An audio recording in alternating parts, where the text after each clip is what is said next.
आगे बढ़ेंगे और खबर जानेंगे जंतर मंतर के हवाले से। तो दिल्ली के जंतर मंतर पर पहलवानों का धरना 9वें दिन भी जारी है। एहतजाज के दौरान कल पहलवानों ने प्रेस कॉन्फ्रेंस करके अपने लिए इंसाफ की मांग उठाई है। इस मुजाहिरे में बजरंग पुनिया ने कहा कि जब तक इंसाफ नहीं होगा हमारी लड़ाई जारी रहेगी, हमें कोर्ट पर पूरा भरोसा है। वहीं कहा गया है कि दूसरी खिलाड़ी भी उनकी हिमायत में आ रहे हैं।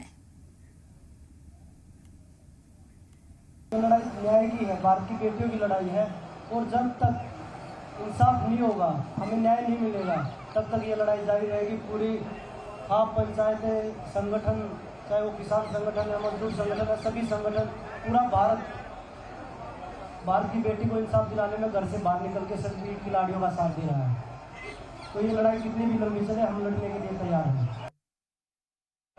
हरियाणा के खिलाड़ी हैं, बाकी आपने देखा होगा ट्विटर पे कितने खिलाड़ी हमारे समर्थन में हैं।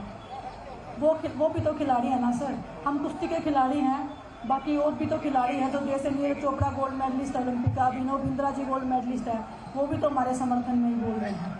तो उनका ये बोलना कि हरियाणा के खिलाड़ी हैं, अभिनव बिंद्रा जी हरियाणा से नहीं है, निखत जरीन है वो हैदराबाद से है, वो भी हमारा समर्थन कर रही है। सानिया मिर्जा है वो हैदराबाद से टेनिस की खिलाड़ी है।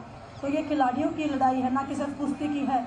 और अच्छा लग रहा है कि महिला खिलाड़ी जो है वो हमारे समर्थन में आ रही है, हमारा हौसला बढ़ा रही है, हमारे लिए ताकत का काम कर रही है। हमें